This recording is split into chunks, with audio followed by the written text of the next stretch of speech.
بسم اللہ الرحمن الرحیم۔ نماز فجر کی دو سنتوں کے بعد یہ سورت پڑھ کر اللہ تعالیٰ کے سپرد کر دو۔ یہ سورت جو بھی پڑھتا ہے اس کا ہر کام اللہ کے ذمے میں ہو جاتا ہے۔ محترم ناظرین، جو شخص نماز فجر کی دو سنتوں کے بعد یہ سورت پڑھتا ہے، فرشتے اسے گھیر لیتے ہیں۔ محترم ناظرین، قرآن مجید کے سب سے پرسکون اور آنکھیں روشن کرنے والی یہ سورہ آپ کو اللہ کے قریب کر دیتی ہے۔ یہ سورت غریبوں کو امیر، بیماروں کو صحت مند اور حاجت مندوں کی حاجت کو پورا کرتی ہے۔ یہ سورت پڑھنے والے سے اللہ تعالیٰ خوش ہوتا ہے۔ اگر کوئی صبح نماز فجر کی سنتے پڑھے تو فرشتے دن بھر اس کی حفاظت کریں گے، اور اگر رات کو پڑھیں تو فرشتے ساری رات اس کی حفاظت کریں گے۔ یہ خاندان میں اتفاق کو برقرار رکھنے اور کسی بھی قسم کے تنازعات کو دور رکھنے میں بھی مدد کرتی ہے۔ یہ صورت مال اور ملازمت کے لیے قیمتی ہے۔ جیسا کہ ہر کوئی اپنی زندگی میں کامیاب ہونا چاہتا ہے تو اس صورت کو روزانہ ایک مرتبہ صبح کی نماز کے بعد لازمی پڑھے۔ یہ وہ صورت ہے جس کی تلاوت جنت میں اللہ رب العزت خود فرمائیں گے۔ سبحان اللہ۔ صحیح مسلم کی روایت میں ہے کہ رسول اللہ صلی اللہ تعالیٰ علیہ وآلہ وسلم نے فرمایا، جو شخص فجر کی نماز پڑھ لیتا ہے وہ اللہ کے ذمے میں آ جاتا ہے۔ یعنی جو شخص نماز فجر کا فرائض ادا کر لیتا ہے وہ اللہ کی حفاظت میں آ جاتا ہے اور اسے کوئی بھی نقصان نہیں پہنچا سکتا۔ ہم میں سے لوگوں کو ایک شکوہ ہمیشہ رہتا ہے کہ روزی میں برکت نہیں، گھر میں برکت نہیں، کتنا ہی کما لیں پتہ نہیں چلتا کہاں گیا۔ ہر وقت کوئی نہ کوئی پریشانی رہتی ہے، کبھی بیماری تو کبھی کوئی اور تنگی۔ اگر ہم اس تمام بے برکتی، تنگ دستی، بے روزگاری اور پریشانی کو نماز فجر کی عدم ادائیگی کے پس منظر میں دیکھیں تو معلوم ہوگا یہ سب سے بے برکتی اور اسی سبب ہے کہ ہم نماز فجر کی ادائیگی میں حد درجہ کوتاہی، غفلت، لاپرواہی اور سستی کا شکار ہیں۔ رسول اللہ صلی اللہ علیہ وسلم کی اس حوالے سے متعدد احادیث موجود ہیں جن میں رزق کی تقسیم و فراوانی اور برکت کو نماز فجر کی ادائیگی سے مشروط کیا گیا ہے۔ ایک فرمان نبوی صلی اللہ علیہ وسلم کا مفہوم ہے کہ رزق تقسیم کرنے والا فرشتہ ہر صبح فجر کے وقت بندوں کا رزق لے کر زمین پر اترتا ہے، لہٰذا جو دروازہ فجر کے وقت کھلا ہوتا ہے فرشتہ اس کا رزق دروازے پر رکھ کر چلا جاتا ہے، اور جو دروازہ فجر کے وقت بند ہوتا ہے فرشتہ اس کا رزق واپس لے کر چلا جاتا ہے۔ رسول اللہ صلی اللہ علیہ وسلم کے فرمان کے مطابق فجر، عشاء کی نمازیں خیر و برکات سے معمور ہیں۔ ان دو نمازوں کی ادائیگی بے شمار نیکیوں اور ثواب کے ذخائر اور رزق اور برکت کے خزانے جمع کرنے کا سبب ہے۔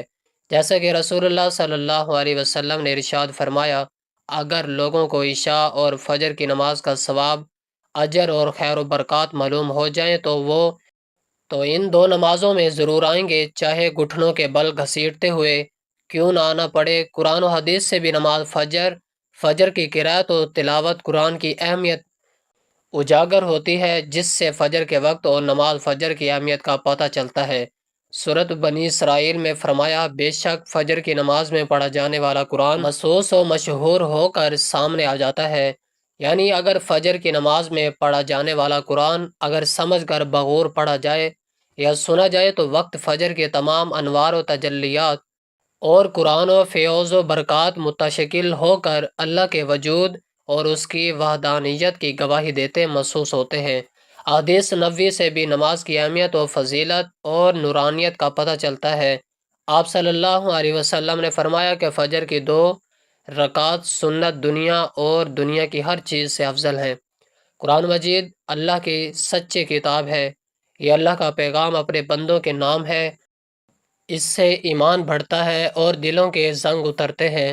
قرآن مجید کی تلاوت کرنا باعث برکت اور ثواب ہے، مگر افسوس کا مقام ہے کہ ہماری اکثریت قرآن مجید سے غافل ہے، دنیا کے کاموں میں اپنا وقت لگانے سے گریز کرتے ہیں، جبکہ تلاوت قرآن کے لیے وقت نہیں ملتا، کب بہانہ کیا جاتا ہے۔ یقین جانیں تلاوت قرآن پاک سے اللہ وقت میں برکت ڈالتا ہے۔ آج سے یہ عہد کریں کہ انشاءاللہ قرآن مجید کی تلاوت کے لیے روزانہ وقت نکال کر کم از کم 2-3 رکوع تلاوت کریں گے اور اس کو سمجھیں گے، اس کو ترجمے کے ساتھ پڑھیں گے تاکہ پتہ چلے اللہ تعالیٰ اپنے بندوں سے کیا فرماتے ہیں۔ رسول اللہ صلی اللہ علیہ وسلم نے فرمایا، تم قرآن پڑھو اس لیے کہ قرآن قیامت کے دن اپنے پڑھنے والے کے لیے سفارشی بن کر آئے گا۔ ایک دوسری حدیث میں ہے کہ قرآن کی سفارش کو قبول کیا جائے گا۔ قرآن کو پڑھنے کے بعد اس کو اپنی عملی زندگی میں لانے والوں کے لیے بھی جھگڑا کرے گا اور نجات دلائے گا۔ رسول اللہ صلی اللہ علیہ وسلم نے فرمایا، قیامت کے دن قرآن اور قرآن والے جو اس پر عمل کرتے ہیں ان کو لایا جائے گا۔ سورۃ البقرہ اور سورۃ آل عمران پیش ہوں گے اور اپنے پڑھنے والے کی طرف سے جھگڑا کرے گی۔ قرآن کو جو لوگ مضبوطی سے تھام لیتے ہیں تو اللہ تعالیٰ ان کو بلند کر دیتا ہے، وہ دنیا میں بھی عزت حاصل کرتے ہیں اور آخرت میں بھی جنت میں داخل ہوگا انشاءاللہ۔ جو قرآن کی تلاوت اور تعلیمات سے دور ہوتے ہیں اور اپنی زندگی اپنی مرضی اور چاہت سے بسر کرتے ہیں تو پھر ایسوں کو اللہ ذلیل و خوار کر دیتے ہیں۔ چنانچہ نبی اکرم صلی اللہ علیہ وسلم نے فرمایا، اللہ تعالیٰ اس کتاب قرآن مجید کی وجہ سے بہت سے لوگوں کو سر بلند فرمائے گا اور دوسروں کو ذلیل کرے گا۔ قرآن مجید کی تلاوت کرنے سے ہر حرف کے بدلے میں 10 نیکیاں ملتی ہیں۔ قیامت کے روز انسان ایک نیکی کے لیے مارا پھرے گا، لہٰذا نیکیوں کے حصول کے لیے تلاوت قرآن پاک کو معمول بنانا چاہیے۔ رسول اللہ صلی اللہ تعالیٰ علیہ وسلم نے ارشاد فرمایا، جس نے کتاب اللہ کا ایک حرف تلاوت کیا اس کو ایک نیکی ملے گی اور اس ایک نیکی کا بدلہ کم از کم 10 گنا ہے۔ میں نہیں کہتا کہ الف لام میم ایک حرف ہے، لیکن الف ایک حرف، لام دوسرا اور میم تیسرا حرف ہے۔ قرآن کو یاد کرنا اور اس کو حفظ کرنے کے اپنے سینے میں محفوظ کرنا سعادت مندی ہے۔ آپ صلی اللہ تعالیٰ علیہ وسلم نے فرمایا، بے شک وہ آدمی جس کے دل میں قرآن پاک کا کچھ حصہ نہیں، وہ ویران گھر کی طرح ہے۔ قرآن کریم کی تلاوت بجائے خود اجر و ثواب کا باعث ہے، چاہے پڑھنے والا اس کے معنی و متعلق کو سمجھتا ہو یا نہ سمجھتا ہو۔ اس کے ایک ایک حرف پر 10 نیکیاں ہر پڑھنے والے کو ملیں گی، جیسے کہ حدیث میں فرمایا گیا ہے، تاہم یہ محض اللہ کا فضل و کرم ہے کہ وہ ہر پڑھنے والے کو اجر عظیم سے نوازتا ہے، لیکن بغیر سمجھے پڑھنے سے ثواب تو یقیناً مل جائے گا، لیکن قرآن کے نزول کا جو اصل مقصد ہے وہ اسے حاصل نہیں ہوگا۔ وہ مقصد کیا ہے؟ ہدایت اور روشنی یہ تو صرف اسے ہی ملے گی جو قرآن کو سمجھنے کی اور اس کے معنی و متعلق کو آگاہی حاصل کرنے کی کوشش کرے گا۔ آج اس قرآن پڑھنے والے لاکھوں نہیں کروڑوں کی تعداد میں ہیں، لیکن اس میں بیان کردہ اصول و ضوابط اور تعلیمات وہ ہدایت کو سمجھنے والے کتنے ہیں؟ تھوڑے، بالکل تھوڑے۔ ہر مسلمان کے لیے ضروری ہے کہ وہ قرآن کریم کو محض تبرک کے طور پر ہی نہ پڑھا کرے بلکہ اسے سمجھنے کی بھی کوشش کیا کرے تاکہ وہ اس کے اصل مقصد نزول ہدایت کو بھی حاصل کر سکے۔ علاوہ تعظیم قرآن کریم برتدبر اور اسے سمجھنے سے اصل مقصد اللہ کی مرضی و منشا معلوم کر کے اس پر عمل کرنا ہو، نہ کہ محض اس کے لطائف و حقائق اور اس کے اثرات و غم سے واقفیت حاصل کرنا، کیونکہ یہ واقفیت تو عربوں کو حاصل ہے، ان کی زبان عربی ہے اور اس بنا پر وہ قرآن کے مطابق معنی سے نا اشنا نہیں ہے، لیکن چونکہ ان کا عمل قرآن پر نہیں ہے اس لیے دیگر مسلمانوں کی طرح وہ بھی دنیا میں مغلوب ہی ہیں۔ 30 لاکھ یہودی 11 کروڑ عربوں پر حاوی ہے۔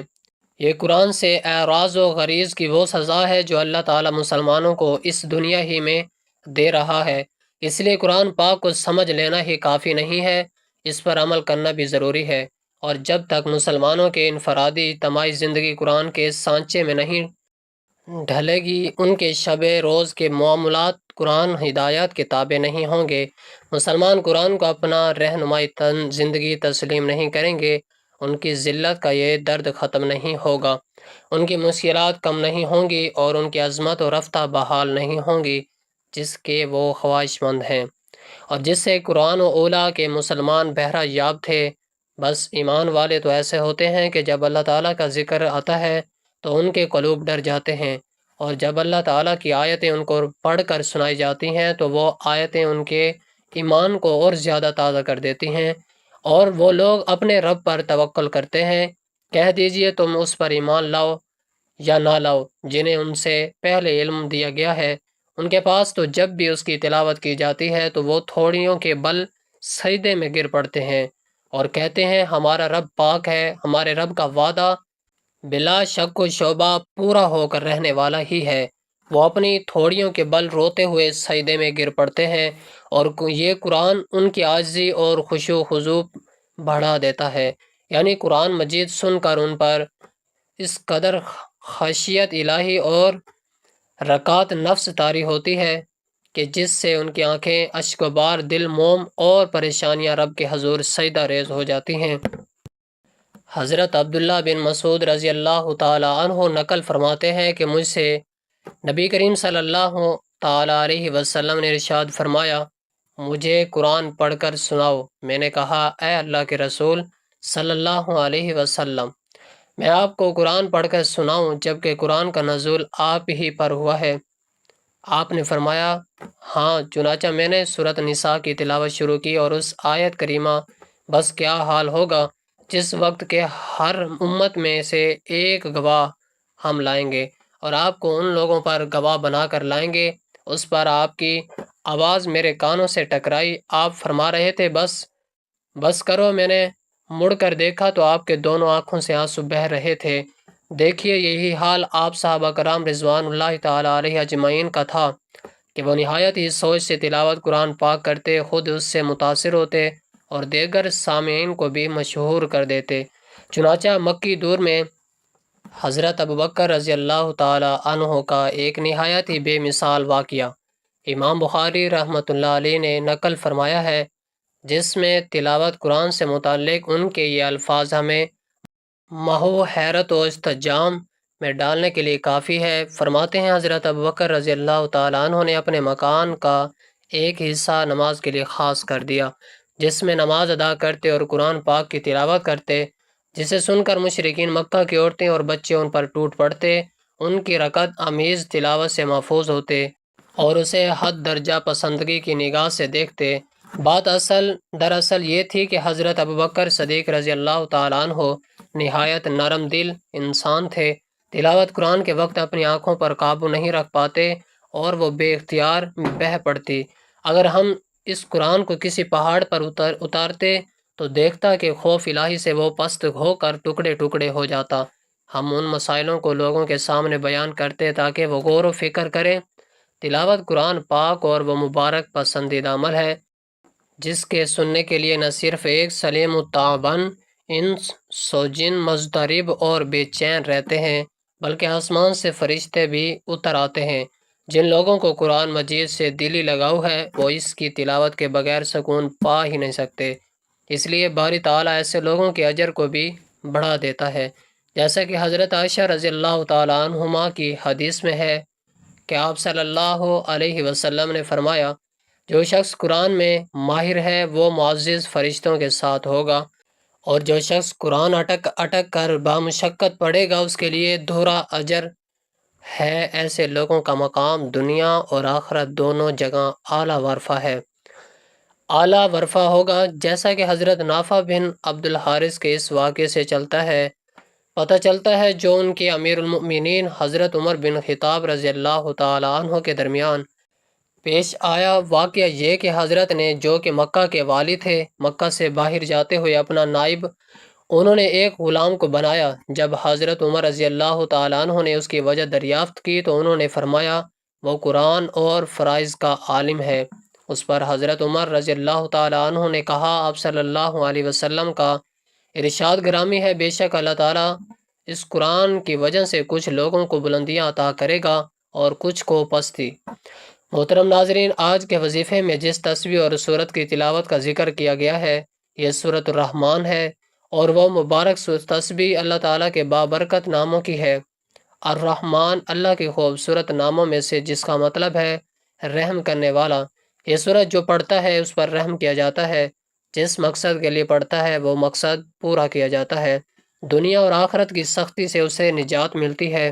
سورۃ الرحمن کا نام اللہ کے خوبصورت ترین ناموں میں سے ایک نام پر رکھا گیا ہے۔ اس سورت میں خدا کے فضل کی مثالیں دی گئی ہیں اور اللہ کے مختلف تحائف کی اہمیت کو دہرایا گیا ہے۔ سورۃ الرحمن ہمیں رحمت الہی کی تصور پر غور کرنے کی ترغیب دیتی ہے۔ اللہ تعالیٰ نے ہمیں مختلف تحائف دیے ہیں۔ یہ دنیا بھی ایک تحفہ ہی ہے۔ درخت، کھانا، ہمارے ارد گرد کا ماحول، ہوا، پانی، صحت مند جسم اور دماغ، خاندان، دوست، سب کچھ ایک تحفہ ہے۔ ہم اس سب کو قدر کی نگاہ سے نہیں دیکھتے، لیکن اس آخر میں اسی طرح کے ہر تحفے کی اہمیت ہوتی ہے۔ سورۃ رحمان ہمیں یاد رکھنے میں مدد کرتی ہے کہ اس طرح کے تمام خدائی احسانات ایسی چیز نہیں ہے جس سے ہمیں غفلت پر اپنی چاہے یہ آیت دہرانے سے کہ یہ تمہارے رب کی نعمتیں ہیں جنہیں تم جھٹلاتے ہو۔ یہ صورت ہمیں بتاتی ہے کہ ہم اپنے رب کی کس نعمت کا انکار کریں۔ اس وقت کے مطابق کافر مسلسل اور مکروہ طور پر حق کا انکار کر رہے تھے اور مسلمانوں پر کھلے عام تشدد کر رہے تھے۔ تم اپنے رب کی کون کون سی نعمت کو جھٹلاؤ گے؟ در حقیقت والوں کے لیے ایک مستقل نصیحت تھی جو غرور اور ناشکری میں اندھے تھے اور مسلمانوں پر بغیر کسی اشتعال کے حملہ کرنے کو قتل کر دیتے تھے۔ سورۃ الرحمن اللہ تعالیٰ کی رحمتوں کی لامحدود فرصت کو خوبصورتی سے پیش کرتے ہیں۔ یہ دل کو چھو لیتی ہے اور سچے ایمان والوں کی آنکھوں میں آنسو لاتی ہے۔ انسان میں حق کو نظر انداز کرنے کی کمزوری ہے۔ ہم جانتے ہیں کہ ہر چیز فانی ہے، اس کے باوجود ہم دنیاوی دولت اور آسائشوں کے اصول میں دیوانہ ہے۔ محترم ناظرین، ہمیں اس بات کا علم ہونا چاہیے کہ اس زندگی میں ہمارے پاس جو کچھ بھی ہے وہ مستقل نہیں ہے۔ ہمارے خاندان اور دولت ہمیں چھوڑ سکتے ہیں، اچھی صحت میں کی کمی آ سکتی ہے، ہماری دولت بھی ختم ہو سکتی ہے، پھر بھی ہم مغرور اور متکبر رہتے ہیں۔ سورۃ الرحمن بار بار ہمیں اللہ تعالیٰ کا شکر ادا کرنے کی یاد دلاتی ہے، کیونکہ ہمارے پاس جو کچھ بھی ہے وہ ہمارے لیے اللہ تعالیٰ کا تحفہ ہے۔ ہمیں چاہیے کہ ہم دنیا کے لیے کام کریں اور نیک اعمال میں مشغول ہوں اور اللہ تعالیٰ ہی کو راضی کرنے کی کوشش کریں۔ ہمیں معلوم ہونا چاہیے کہ مسلمان ہونے کی حیثیت سورۃ رحمان کو دل سے سیکھنا امن و سکون کا باعث ثابت ہو سکتا ہے۔ اپنے آپ کو اللہ تعالیٰ کے مختلف احسانات کی یاد دلا کر ہم تناؤ اور ذہنی دباؤ کا مقابلہ کر سکتے ہیں اور اپنے ایمان کو بھی مضبوط کر سکتے ہیں۔ محترم ناظرین، جب آپ نماز فجر ادا کر لیں تو 2 سنت ادا کرنے کے بعد آپ نے 1 مرتبہ درود پاک پڑھنا ہے۔ درود پاک آپ کوئی سا بھی پڑھ سکتے ہیں۔ ایک بار ثواب کی نیت سے میرے ساتھ بھی پڑھ لیں۔